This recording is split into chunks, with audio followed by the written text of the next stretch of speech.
Aw bisimila donfini ɲuman sagura kɛnɛ kan Infashion Fi. Aw minnu be yen nɔ ko diɲɛ taabolo finikuraw modeliw ka d'aw ye, ayiwa aw sera aw seyɔrɔ la Infashion Couture. N'aw mago bɛ tisi kalalenw na walima n'a bɛ fɛ ka tisiw kala, a ye boli ka se joona joona Ismaël Ɲare fe yen nɔ. Ismaël Ɲare nɔlen no ni diɲɛ laban kalali kɛ machine kuraw de ye. A n'a ka personnel de qualité minnu be yen nɔ n'olu be nin baara in kɛ ka ɲɛ. An sigilen no ACE 2000 kɔnɔna la Place de la Canne kɔfɛ station Shell mun be yen nɔ n'o ɲɛsinnen no Almutada ma. Nɛgɛjuru sira o ye 63 ye 02 99 ani 99. Infashion k'aw ye togo ɲɛ. Infashion ni aw mago bɛ qualité la. Infashion ko k'aw bisimila kunnafoni gafew kɛnɛ kan.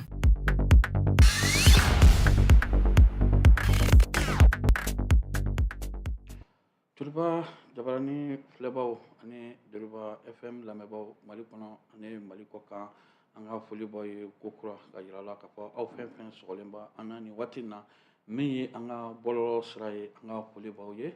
ka yira k'a fɔ nin y'aw ka kunnafoni gafe waati selen. Gafe min an b'a sigi ka daminɛ juma ka mɛn tɛnɛn ka taa bila juma na walasa gafe minnu bɛ fasiri nasarakan na an ka se k'o bamayɛlɛma bakuruba la bamanankan na walasa faamuyali ka se k'a sɔrɔ o la. Se k'a fɔ an bɔra mawuludu la an b'a fɔ ala ka bato minɛ sabula kunun aw ma ɲɔgɔn sɔrɔ ka sababu la bɛɛ b'a dɔn Mali kɔnɔ ni don min sobira fasiriw min ye gafew olu kɔni tɛ bɔ, o de kama kunun ani aw ma se ka ɲɔgɔn sɔrɔ nka bi fasiri dama damani b'an bolo minnu kɔni fasirila fasirikɛbaw fɛ an bɛna o bakuruba k'o yɛlɛma aw ye todukan na. Donc o siratigɛ kɔnɔ an b'a fɔ aw ka bisimila sɔgɔmada in na min ye gafe minnu b'an bolo kɔrɔ o de ye Nouvelle Horizon ye. Ni Nouvelle Horizon bɔra l'essor o fana b'an bolo kɔrɔ, ni ala sɔnna Soir de Bamako o fana kɔni b'an bolo kɔrɔ fo ka taa bila les échos la. Donc nin ye gafew ye minnu b'an bolo bi sɔgɔmada in na. Bakuruba la aw ni anw minnu b'a kɔnɔ an bɛna jɛ walasa ka se ka o bayɛlɛma aw ye walasa faamuyali ko ɲuman o ka se ka sɔrɔ. An b'a daminɛ ni min ye o de ye Nouvelle Horizon ye. Nouvelle Horizon ka fasiri ye min ye fasirikɛba ye o kɔni ye min fasiri sɔgɔmada in na a dogolen tɛ maa si la k'a fɔ nin waati in na min ye MINUSMA ye olu kɔni bɛ jamana in kɔnɔ nin y'a san 10 ye. Donc o siratigɛ kɔnɔ min ye jamana ɲɛmaaw olu kɔni y'a ɲini min ye MINUSMA maaw fɛ nin waati in na Nations Unies la k'a fɔ min ye k'u ka sanu ka koso kuru walasa ka se ka an ka jamana tɔ anw ye. Donc o siratigɛ kɔnɔ nin waati in kɔnɔna na an bɛ se k'a fɔ min kɔni bɛ yen o de ye an b'a fɔ rétrocession des camps. O kɔrɔ ye ko MINUSMA tun bɛ daga yɔrɔ min na nin waati in na olu kɔni bɛ k'a daga yɔrɔ k'o di Mali finitigilakaw ma. Donc phase fɔlɔ o kɔni kɛra. Donc min ye phase fɔlɔ kɛra Ɔgɔsagu ni fɛn o kɔni dira Mali sɔrɔdasiw ma. An y'a ye phase filanan o fana kɔni daminɛna. Donc fasirikɛba y'a jira k'a fɔ nin phase filanan min daminɛna min ye MINUSMA ka rétrocession ye. Donc o kɔni bɛna na kan mun ta o de ye Tessalit, Agilok, Kidal olu kɔni bɛna daminɛ ni ala sɔnna. Wa ko n'i ye jateminɛ kɛ ko plan d'urgence o kɔrɔ ye ko plan kɛrɛnkɛrɛnnen fana bilalen bɛ sen na min ye MINUSMA o maaw fɛ. Donc fasirikɛba ale bɛ min fɔ ale y'a jira k'a fɔ nin waati in kɔni ye waati ye min ye jamanadenw min ye Mali kɔnɔ ani Mali kɔkan bɛɛ kɔni sigilen bɛ ka waati min kɔnɔ. Waati min bɛna na don nataw la sabula waati kɔni bɛna kɛ waati kɔni ye waati min bɛ gɛlɛya sabula ko n'i ye jateminɛ kɛ ko an bɛ kɛlɛ min kɔnɔ o de b'a a san 10 ye. Donc ko san 10 kɔfɛ ko an bɛ se k'a fɔ MINUSMA nali an ka jamana kɔnɔ walasa ka se ka bɛn ani kɛlɛya ko olu sabati jamana kɔnɔ. Olu kɔni labɛnnen don nin waati in na min ye Mali kanw ye ko o kɔni sigi min ye Mali finitigilakaw ma. O ye kan jumɛn ye ko n'i y'a jateminɛ kan minnu bɛ an ka jamana faamu o de ye Kidali région ye. Ko n'i ye jateminɛ kɛ ko o kanw kɔni bɛna na ta nin waati in na ka di Mali finitigilakaw ma. Ko nka ni i ye jateminɛ kɛ o kan baara bɛɛ bɛ kɛ k'a bila min kɔnɔ o de ye résolution minnu tara sariya minnu tara min ye Nations Unies la an b'a fɔ résolution 2090 o kɔrɔ ye ko résolution 26 min taara juin kalo tile 30 san 2023 conseil des nations sécurité la Nations Unies kɔnɔna na. Donc ko nin processus de retrait min bɛ kɛ ko o kɔni b'a ka phase filanan na. Phase filanan min an bɛ se k'a fɔ ko o kɔni bɛna na don min bilalen bɛ minɛn min kɔnɔ o ye gɛlɛya minɛn ye. Ko o kɔni fɔra nin waati in na min ye chef de la MINUSMA ɲɛmaa min bɛ Algasa Wane. Donc ko ale kɔni y'a yira k'a fɔ ni seconde étape min bɛna kɛ min ye kan 6 ko o de kɔni bɛna di Mali autorités ma donc o kan 6 Tessalit, Aguelok, Kidal ani Nord Douanza Nord-Yanfan, Mopti min ye centre kɔnɔna ye ani Ansongo Est donc ni kɔni de bɛna na di ni waati na Mali sɔrɔdasiw ma o fasirikɛba min ye maa min ye fasiri kɛ o de ye Hawa Shuaibu Traoré donc ale kɔni b'a yira hali bi k'a fɔ nin kɔnɔna na ko ka kɛɲɛ ni kan minnu bɛna na di an ka autorités ma ko min ye convoi ye an bɛ se k'a fɔ convoi belebele o kɔni depuis waati damani na o kɔni bɛ k'u ɲɛsin Kidal région ma ko donc n'i ye jateminɛ kɛ ko min kɔni olu ye kibaruya min sɔrɔ c'est à dire MINUSMA an b'a fɔ mission onusienne ko olu kɔni y'a yira k'a fɔ ko olu kɛn bɛ ka plan d'urgence dɔ bila sabula ko ka kɛɲɛ ni lakanabaliya min bɛ ka ɲɔn ye n bɛ se k'a fɔ détérioration situation sécuritaire lakanabaliya min bɛ ka ɲɔn ye olu kɔni ye plan d'urgence dɔ bila sen na ka kɛɲɛ ni olu ka bɔli ye nin yɔrɔnin kɔfɔlen ninnu na ko n'i ye jateminɛ ko seconde phase de processus de retrait de mission multidimensionnelle intégrée des Nations Unies de stabilité au Mali an b'a fɔ min ma MINUSMA ko o kɔni ko o seconde phase min phase filanan min bɛ yen ko o kɔni bɛ ka na kɛ gɛlɛya kɔnɔ ko sabula n'i ye jateminɛ kɛ ko MINUSMA ka chef min bɛ yan a y'a yira k'a fɔ nin ko min daminɛna min ye première phase ye o kɔni daminɛna septembre kalo tile fɔlɔ tɛmɛnen min ye kalo 3 ɲɔgɔnna ko o kɔni o kɛra walasa pour que ka se ka min ye MINUSMA mɔgɔw ka daga yɔrɔ minnu bɛ yen k'o ye san 10 kɛ yɔrɔ min ka se ka olu position bin ka se ka position min yɛrɛ an bɛ se k'a fɔ a revendiquelen don nin waati in na mouvement armé fɛ ko donc ko n'i ye jateminɛ kɛ ko k'a fɔ ko nin waati in na nin rétrocession min bɛna kɛ min bɛna na kan ninnu ka ta emprise MINUSMA tun bɛ yɔrɔ min ko k'o ta nin waati in na k'o di armée nationale ma surtout o kan ye kan 6 olu de kɔni bɛna na kɛ nin phase in kɔnɔna na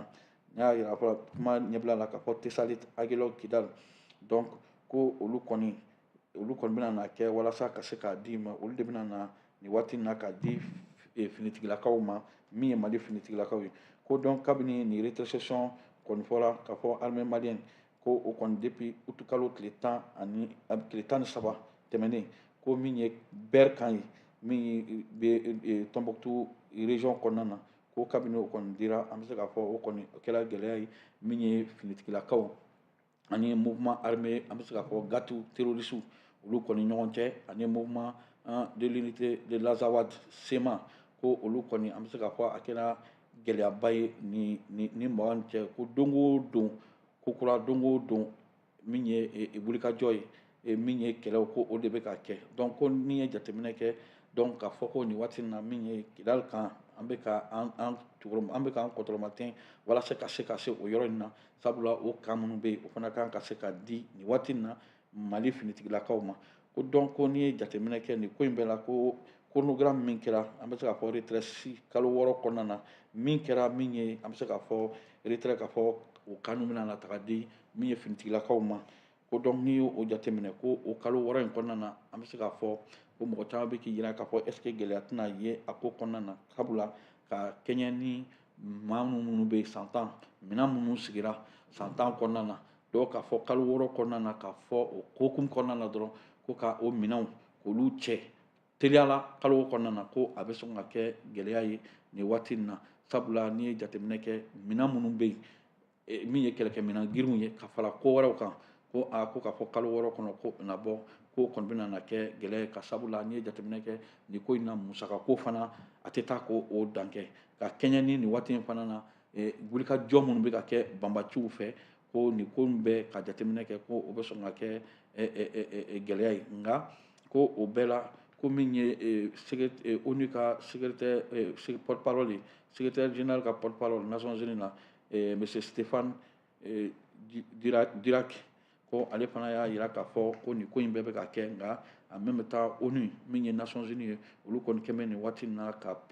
o kɛ bɛ ka plan d'urgence dɔ bila sen kan walasa en cas de cas ni gɛlɛya nana ye ko in na ni gɛlɛya nana ye lakana ko kɔnɔ cogo min donc ni kɔni ye fasigi an bɛ se k'a fɔ an ye min ta Hawa Shuaibu Traoré ale de ni fasiri ka bɔ nouvelle horizon kɔnɔ bi sɔgɔmada in na.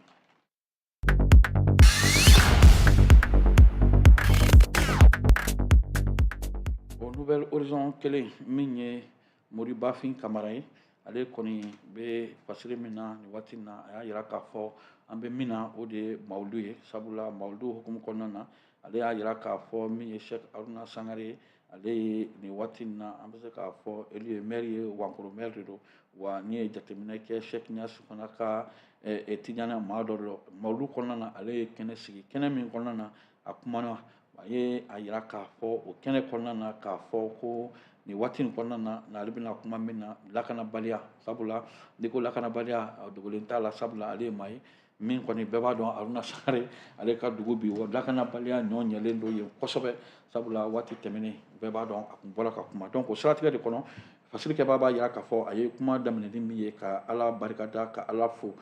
k'a jira k'a fɔ nin waati in na ale kɔni bɛ Ala fo ka kɛɲɛ ni nin mawulidu min bɛ ka kɛ ka ɲɛsin ni kira bangini ma nin waati in kɔnɔna na donc ale y'a jira k'a fɔ nin su in kɔni nin su ye suba ye nin don ye donba ye don min de don o don ka bon kosɛbɛ wa don min don maaw kan ka se ka seli ka Ala deli walasa bɛn kɛlɛya ani ɲɔgɔn dɛmɛ o ka se ka sɔrɔ nin su in kɔnɔ cogo min ko sabula nin su in ye silamɛw ka su ye su min ɲɔgɔn dɛmɛ ani adamadenya kan ka matarafa cogo min ko donc ko n'i ye jateminɛ kɛ ko o de kama ko min ye Ala kira sallallahu alaihi wasallam ko ale kɔni y'a jira k'a fɔ silamɛya nana walasa ka se ka hinɛ dɛmɛ ani makari ani ɲɔgɔn dɛmɛ ko ka se ka o de jɛnsɛn ko donc n'i ye o jateminɛ kɛ ko Ala kira min cira ma ko a ye o kuma de fɔ ko donc k'o sira kɛ n'i ye jateminɛ kɛ ko silamɛya min nana hinɛ ni makari kama ani ɲɔgɔn dɛmɛ ani ɲɔgɔn tɔbɔtɔli kama ani walasa bɛn ni kɛlɛya ko ka se ka a sigi cogo min ko donc ni maa dɔw nana minnu bɛna dankari ko la ko kuma kan ka se ka a lajɛ diɲɛma jɔlen na donc o siratigɛ kɔnɔ Sheikh Haruna Sangare ale y'a jira fana k'a fɔ a ka kumaw kɔnɔna na ko dɔw kan ka kɛ Mali ye sabula bi bɛɛ b'a dɔn Mali bɛ gɛlɛya kɔnɔ gɛlɛya min a dogolen tɛ maa si la donc walasa ni gɛlɛya in ka se ka bɔ bɛɛ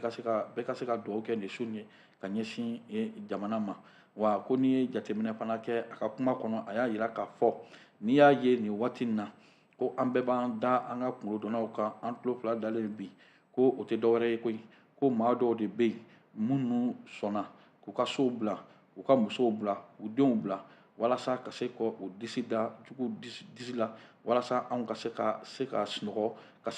ko ɲuman sɔrɔ nin waati in na wa o maaw n'i ye jateminɛ kɛ olu de bɛ san kɔrɔ olu de bɛ tile kɔrɔ olu de bɛ fiɲɛ kɔrɔ olu de bɛ sumaya kɔrɔ olu de bɛ fo yɔrɔ la yɔrɔ min maa yɛrɛ hakili tɛ taa yɔrɔ minnu na walasa anw ka se ka lafiya donc ko o maa minnu ye mɔgɔ min sɔnna ka nin saraka suguw kɛ walasa an ka se ka lafiya wa o ni foli ka kan wa o ni hakilina ka kan wa ni foli ka kan wa a y'a jira fana k'a fɔ nin yɔrɔ in na a bɛ tasibila kɛ ka ɲɛsin min ye an ka finitigilaka minnu binna nin ko ninnu na kabini an bɛ se k'a fɔ nin gɛlɛya ninnu daminɛna Mali kan donc o tasibila o kɔni an bɛ se k'a fɔ Haruna Sangare ale ye kuranɛ kalan dɔ kɛ ka ɲɛsin nin maa ma nin ye Moribafin Kamara ye ani ye ale ka fasigi ye ka bɔ hali bi nouvelle horizon kɔnɔna na.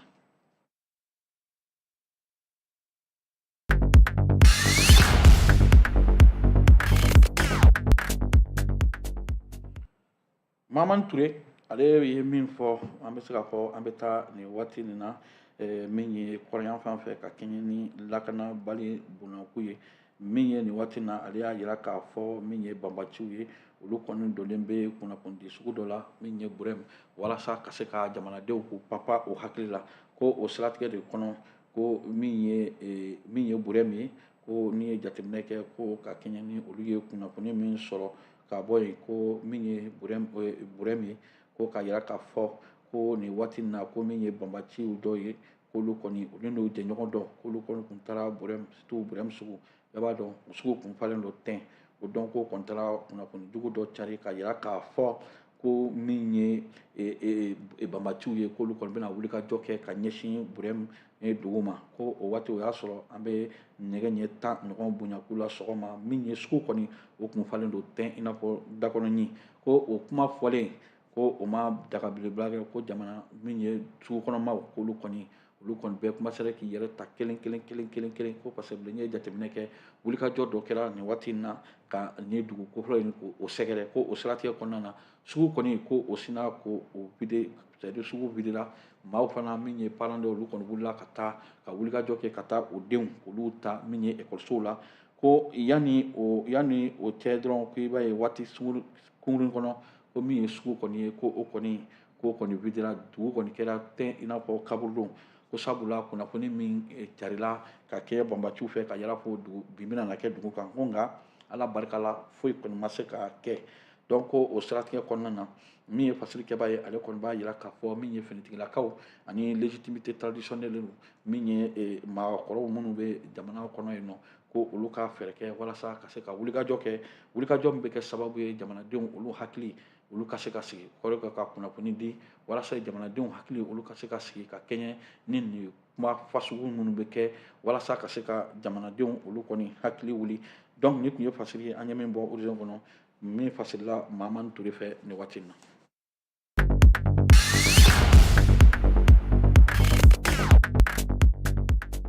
an bɛna lesɔri kɔnɔ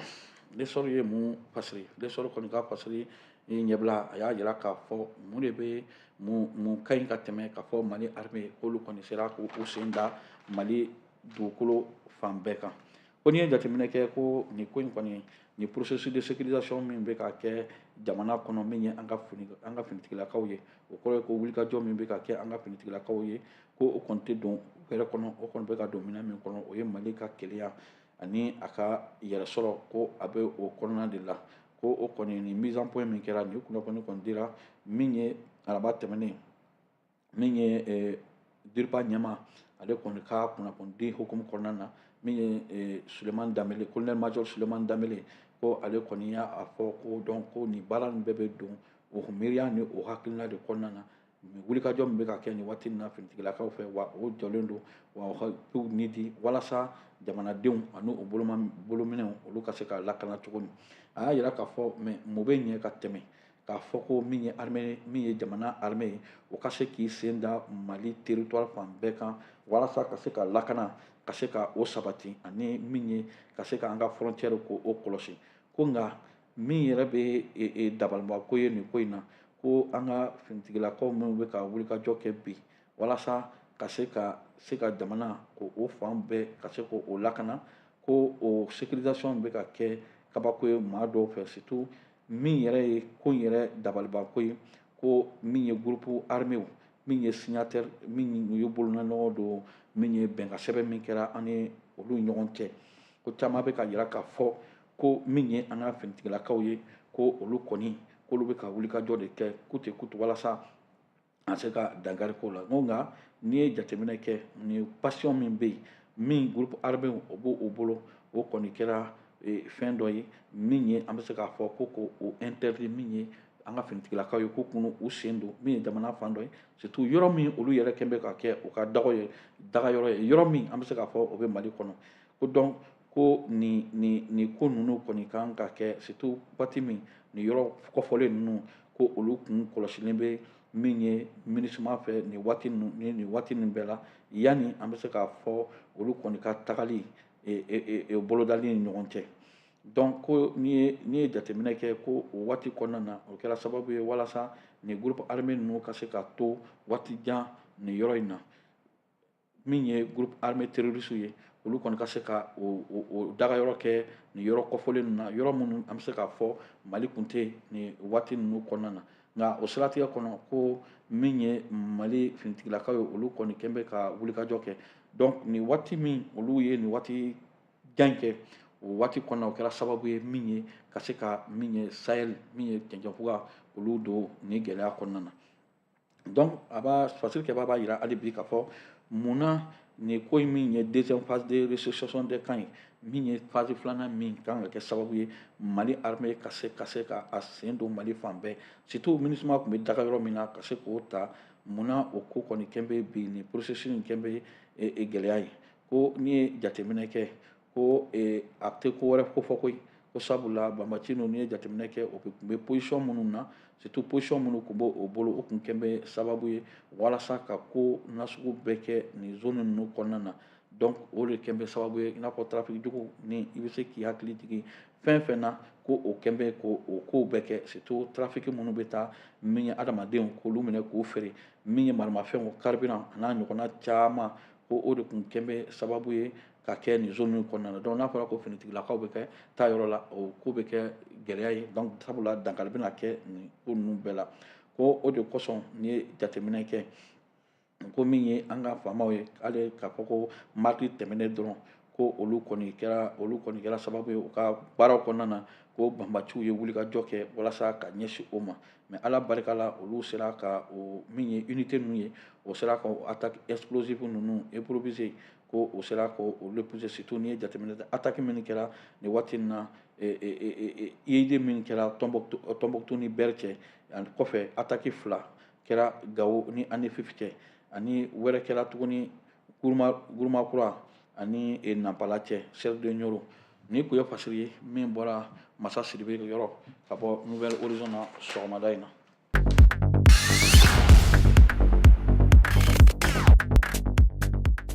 Soir de Bamako wula o fana ye fasiri min kɛ sɔgɔmada in na o y'a yira k'a fɔ an bɛ mawuludu kɛnɛ kan hali bi an bɛ taa stade 26 mars la Bangoni Serifukɛ min ye Haut Conseil islamique ye ko ale kumana sabula a y'a yira k'a fɔ jamana in ko min ye marabaaw ɲɛmaw autorité k'olu tɛ jamana kɔnɔ ko sabula n'i ye jateminɛ kɛ ko bi wajilu minnu bɛ kɛ ko n'i ye jateminɛ kɛ ko mɔgɔ dɔw de bɛ na dɔrɔn min ye dunanw ye minnu tɛ ko dɔn ko bɛ na dɔrɔn k'i kari ka don silamɛya la ka don wajilu kɔnɔ donc olu maaw de bɛ nin waati in na gɛlɛya ta ka maaw sɛbɛn min ye bɔlɔlɔ sanfɛla ye ka bɔ bɔlɔlɔ sanfɛ min ye radio ye ko k'o kɛ o sanfɛ walasa ka se ka maaw nɛni ka maaw buruja ko o siratigɛ de kɔnɔ ko n'i ye jateminɛ kɛ o burujali ni o ko minnu bɛ kɛ ko o maa kelen ninnu de fana bɛ wuli walasa ka miiriya jugu o se k'o don nin waati in na u ka maaw kɔnɔ ko sabula n'i y'a ye a bɛ nin kuma fɔ ko maa min don a b'a dɔn a bɛ min fɔ sabula ale yɛrɛ kɛra sababu ye tuma caman nɛni ni fɛnw walasa ka ɲɛsin a ma ko o de kɔnɔ o de hukumu kɔnɔna na ko min ye Serifu ye a y'a yira k'a fɔ nin ko fasugu minnu bɛ kɛ jamana kɔnɔ ko o bɛ kɛ sababu ye walasa ka se ka bɛn ani kelenya ko ka se ka o dankari kɛ o la donc n'i ye Serifu Madani Hayidara ka kuma jateminɛ nin ko in kɔnɔ a bɛ taa yɔrɔ jan a b'a yira k'a fɔ autoritéw tɛ se k'a fɔ ko minnu bɛ k'a kɛ nin waati in na ko o tolo t'a la ko sabula nin waati in na u ka maaw kɔni bɛ fan bɛɛ walasa ka se ka mɛnni kɛ ko donc ko n'i ye jateminɛ kɛ ko nin ko in bɛ ka kɛ ko dankari tɛ kɛ o la ko donc ko n'i ye kow bɛɛ ta k'a lajɛ ko bi autoritéw ko donc ka ɲininkali bɛ tɛmɛ k'a fɔ olu tulo tɛ tɛmɛ fɛn min kan ko n'a fɔra ko nin waati in na ko mɔgɔ bɛna na coup d'état de kɛ ko donc o tulo tɛ tɛmɛ o de kan wa ko sinon minnu bɛ ka kɛ n'u ma wuli ka fɛɛrɛ ɲini a la ko o ko bɛna gɛlɛya sabula ko kɛlɛ foyi man jugu nin waati in na kɛlɛw kɔnɔ ka tɛmɛ min ye diinɛ kɛlɛ kan ko donc ko min ye ɲɛmaaw ye ko ale kɔni bɛ weleweleda kɛ ko walasa nin waati in na olu ka se ka wulikajɔw kɛ pour que nin ko minnu bɛ ka kɛ dankari ka se ka sɔrɔ o la ko o de kosɔn min ye Haut Conseil islamique ye ko olu kɔni tun ye pa ta min ye jamana ɲɛmaaw ye walasa ka se ka nin ko ninnu wajilu minnu bɛ kɛ wajilu bɛ miiriya jugu bila maaw la walasa ka se ka dankari kɛ o la misiriw kɔnɔ ko o de kosɔn min ye juin kalo san 2022 olu ye mesures ta walasa nin ko ninnu bɛ ka kɛ a ka se ka kɛ wa mesures ni sariya ma ta yɔrɔ si a taara min ye kuranɛ yɛrɛ kɔnɔ walasa ka se ka dankari kɛ nin ko ninnu na minnu bɛ ka kɛ jamana kɔnɔ surtout à travers wajilu ani kutubaw kɔnɔna na ni tun ye fasiri ye min bɔra Mayimuna Dunbiya fɛ ka bɔ min ye Soir de Bamako kɔnɔ Bamako wula.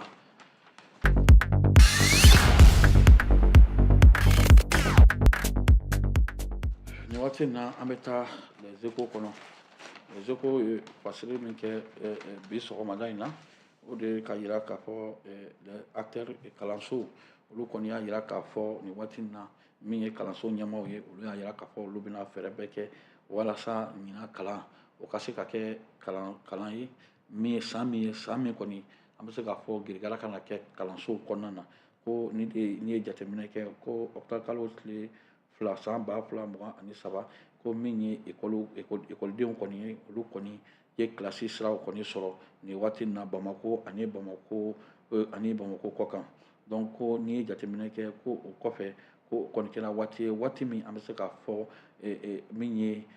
ekɔlidenw ka fara ekɔlimɛtiriw ani ekɔlisomɔgɔw ka fara min ye promoteur ye ekɔlitigiw yɛrɛ olu ka se ka ɲɔgɔn sɔrɔ donc ko o waati kɔnɔ ko o kɔni o ma o waati tɛmɛ bila da kelen da la koyi o kɔni y'a jira k'a fɔ nin waati bɛ kɛ waati ye o waati min o bɛ kumakan cari ka ɲɛsin kumakan cari ka ɲɛsin min ye jamana marabaaw ma walasa ɲina ekɔlita a kana kɛ ekɔli bisibasa ye gɛlɛya kana ye a la donc nin waati in kɔnɔna na o y'a jira k'a fɔ min ye ekɔlidenw kɔni ye olu kɔni ye nin waati na ka daminɛ maternelle la ka taa fo lycée la olu kɔni ye ekɔlita sira sɔrɔ nin san na académie min kɔni daminɛna an bɛ se k'a fɔ min ye lundi don ka tɛmɛ ekɔlidenw olu kɔni ni enseignants olu fana taara nin waati na ka fara min ye promoteurw la o kɔni y'a jira k'a fɔ ɲinan san o kɔni jigi dalen b'a la k'a fɔ ɲinan san bɛna kɛ san duman ye ɲinan san bɛna kɛ san min ye san min kɔni an bɛ se k'a fɔ ekɔli vraiment interruption o kana ye ko donc n'i ye jateminɛ kɛ Bamako carré kɔnɔnaw na min ye denmisɛnninw kɔni o caman de bɛ yen nin waati in na minnu bɛ ka siraw minɛ walasa ka se ka taa u ka kilasi o bɛ kalanso minnu na ka se ka taa o sɛgɛrɛ ko waati dɔ la yɛrɛ bɛ se ka ye o kalan taasira in kan i bɛna sɔrɔ dɔw bɛ yen olu kɔni i bɛna sɔrɔ a caman bɛ yen i bɛna sɔrɔ o bangebaaw olu de kɔni bɛ ka taa o bila wa o nisɔndiyalen don nin waati in na ekɔlita min bɛna kɛ walasa nisɔndiya kɔnɔna na ka kɛɲɛ ni ɲinan san ye sabula san o san b'a dɔn ekɔlita o kɔni bɛna se ka o kɔni bɛ kɛ ni girigara ye donc min ye Cheikh Umar Jalo ye ale kɔni ye kalanden ye min bɛ kilasi 12 science la ale kɔni y'a jira k'a fɔ ale nisɔndiyalen don ka tɛmɛ min ye kilasi 12 na donc ale y'a jira k'a fɔ nin waati in na ale kɔni ka fɛn tɛ fɛn wɛrɛ ye koyi nisɔndiya dɔrɔn de b'a bolo nin waati in na ka ɲɛsin nin kalata in na ni kun ye fasiri ye min kɛra Aminata Tera fɛ ka bɔ Les Échos kɔnɔ.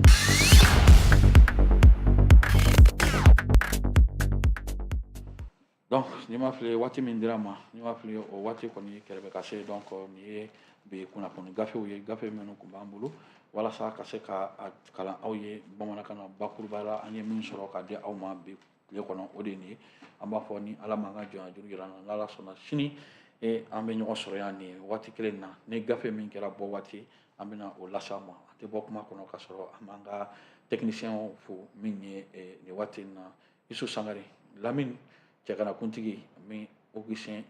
Yusebihi an b'o o fo nin waati in na sabula olu bɛɛ bɛ baara la walasa a ka se ka ja ani kumakan sanumaw k'o sɔrɔ Aminata Ouedraogo nin waati in na an b'ale fana fo sabula ale b'o kɛrɛfɛ sanga nin waati u dɛmɛ nin baara ninnu ka se ka sabati cogo min ye fiɲɛ suru sira fɛ Abubakar Tarawele Grand bɛ an b'o fo ka kumaw fana lase aw ma waati dɔ la bɔlɔlɔ sanfɛ min ye capsule ɲɛnamaw ye o de ye Ze Apollinaire an b'ale fo nin waati in na k'a fɔ ni ala ma ka jɔnya juru jira an na an bɛ ɲɔgɔn sɔrɔ yan tɛ bɔ kuma na ka sɔrɔ m'an dɔgɔnin Amadu Tolo fo nin waati in na sabula sanga nin waati an de bɛ ɲɔgɔn dɛmɛ walasa baara in o ka se ka kɛ laɲuman na Amadu Jalo fulakɛ waati y'a sɔrɔ ale bɛ nɔnɔ min na madame kɛrɛfɛ an b'a fɔ k'a fɔ ko a k'a sɛgɛn lafiya bɔ yanni o semaine ka ban a ka segin ka na a ka kunnafoni gafe k'o ta a y'a bila yɔrɔ min aw kan bɛn o waati wɛrɛ. Nin kun ye kunnafoni gafew ye ni Infashion ka dɛmɛ ye an sigilen no ACU 2000 kɔnɔna la Place de la Canne kɔfɛ station Shell mun bɛ yen nɔ n'o ɲɛsinnen no Almutada ma nɛgɛjuru sira o ye 63 ye 02 99 ani 99 Infashion k'aw ye cogo ɲɛ Infashion ni aw mago bɛ qualité la